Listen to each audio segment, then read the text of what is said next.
Good morning সবাইকে। তো এখন বাজে হচ্ছে সকালে 9:30। আর আমরা আজকে ডোবার যাব। তো ডোবার যাওয়ার জন্য আমরা বাড়ি থেকে অলরেডি বের হয়ে গেছি। এখন আমরা মার্কেট সি বিচের কাছাকাছি আছি। তো এখন যাচ্ছি হচ্ছে ট্রেন স্টেশনে। তো স্টেশনে গিয়ে ওখান থেকে ডোভারের ট্রেন ধরবো আমরা। মার্কেট স্টেশনে কিন্তু আমরা অলরেডি পৌঁছে গেছি। আর আমরা এখন স্টেশনে ঢুকবো। স্টেশনে ঢুকে তারপরে টিকিট কাটবো ট্রেনের। তো এখনও আমি টিকিটের দামটা জানি না। তো ওখানে গিয়ে জিজ্ঞেস করলে জানতে পারবো যে আসলে টিকিটের প্রাইসটা কত। Morning, can I get 2 ticket to Dover with return 2 tickets? So এইখান থেকে এখন টিকিট 34। ওকে, ইয়া, তাহলে পেমেন্টটা করি এখন। দুটো টিকিট নিলাম দুজনে, যাওয়া এবং আসা। টোটাল আমাদের লাগলো হচ্ছে 34.80 পাউন্ড। তো ট্রেন কটায় এখন আমি জানি না, এখানে কিন্তু দেওয়া আছে টাইম। তো মেবি আমাদের র্যামস গেটে একবার নামতে হবে। র্যামস গেটে নেমে তারপরে হচ্ছে ডোভারের ট্রেন ধরতে হবে। এখান থেকে মার্কেট থেকে সরাসরি ডোভারের ট্রেন নেই। তো র্যামস গেট নেমে তারপরে আবার আরেকটা ট্রেন ধরতে হবে।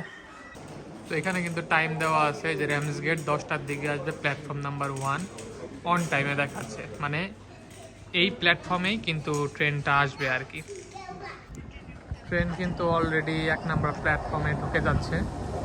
আর এই ট্রেনে করেই হচ্ছে আমরা যাব র্যামস গেট, এবং র্যামস গেট থেকে তারপরে হচ্ছে আমরা চলে যাব হচ্ছে ডোভারে। তো ট্রেনের দরজা কিন্তু খুলে গেছে, এখন আমরা ট্রেনে উঠবো। তো আমরা কিন্তু ট্রেনের ভেতরে গেলাম, একদমই ফাঁকা। তো আমরা এইটাতে আমরা বসি, চলো। আমরা কিন্তু অলরেডি ট্রেনে বসে গেছি। আর আমি যদি দেখাই, ওই যে এখানে দেখাচ্ছে কলিং টু র্যামস গেট ভায়া ফেভারশ্যাম। তো ঠিক আছে, এটাতে করে আমরা র্যামস গেট যাবো। আমরা দুজনে কিন্তু বসে গেলাম ট্রেনে। তো ট্রেন কিন্তু ছেড়ে দিচ্ছে। কেমন মজা লাগতেছে আমার। তো এটা কিন্তু ওর ফার্স্ট অভিজ্ঞতা ট্রেনে ওঠার ইউকেতে। হ্যাঁ, যদি আমি অনেক মজা লাগতেছে আমার। হ্যাঁ, এর আগে আমি উঠেছি 2-1 বার। তো যাই হোক, আমরা ট্রেন কিন্তু অলরেডি ছেড়ে দিয়েছে। এই যে ট্রেন চলে যাচ্ছে। তো টাটা করে দেই মার্কেটকে, আবার বিকালে দেখা হবে মার্কেটে। এখন এই যে ট্রেনের ভিতরে কিন্তু আছে, কিন্তু আমাদের এই বগিটা কিন্তু একদম ফাঁকা, একটা লোকও কিন্তু ট্রেনের ভিতরে নেই। তো আমরা শুধু দুজন আছি এখানে। আর এই তো ট্রেনের ভিতরে এদিকে কিন্তু ওয়াশরুম থাকে। আমি এটা আপনাদেরকে দেখানোর চেষ্টা করি। এটা কিন্তু হচ্ছে ওয়াশরুম। হ্যাঁ, এটাতে যদি আপনি এরকম করে চাপ দেন তাহলে কিন্তু এটা খুলে যাবে। এই যে খুলে যাওয়ার পর হচ্ছে ভিতরে গেলে ওইখানে চাপ দিলে লাল বাটনটাতে, এই যে লাল বাটনে চাপ দিলে সেটা আবার লক হয়ে যাবে। তো এটা হচ্ছে ট্রেনের ভিতরের ওয়াশরুম, যেটা আমি আর দেখাচ্ছি না। তো পুরো বগিটাই কিন্তু ফাঁকা আছে এখন ট্রেনের ভিতরে, পুরো বগিটাই কিন্তু ফাঁকা। আমরা কিন্তু র্যামস গেট নেমে গেলাম। এখান থেকে হচ্ছে আমাদের আরেকটা ট্রেন ধরতে হবে। এখান থেকে আরেকটা ট্রেন ধরে আমাদেরকে ডোভারে যেতে হবে। তো আমরা এখানে একটু ওয়েট করি, কিন্তু দেখি যে এদিকে কোনো কিছু আমরা দেখতে পাই কিনা, ডোভারের ট্রেন কখন কোন দিকে আছে।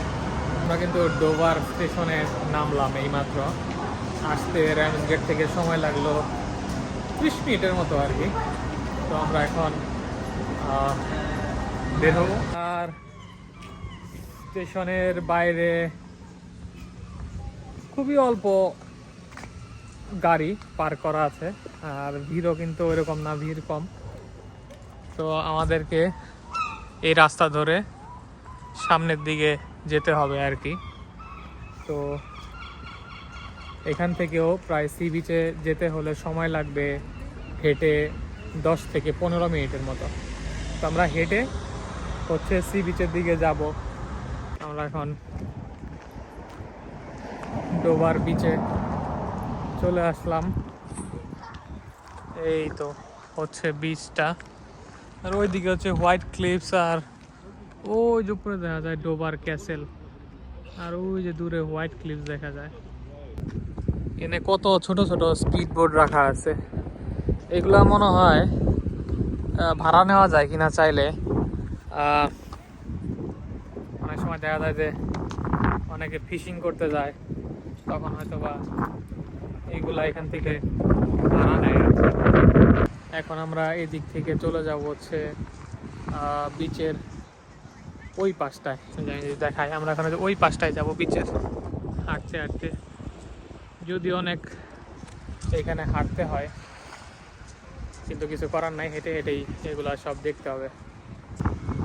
মোটামুটি একটু টাইম স্পেন্ড করলাম আর কি এখানে, একটু রিল্যাক্স টাইম স্পেন্ড করে এখন আমরা চলে যাব এখান থেকে একটু মার্কেট এরিয়াতে ঘুরে, ওখান থেকে আমরা আবার বাসায় চলে যাব।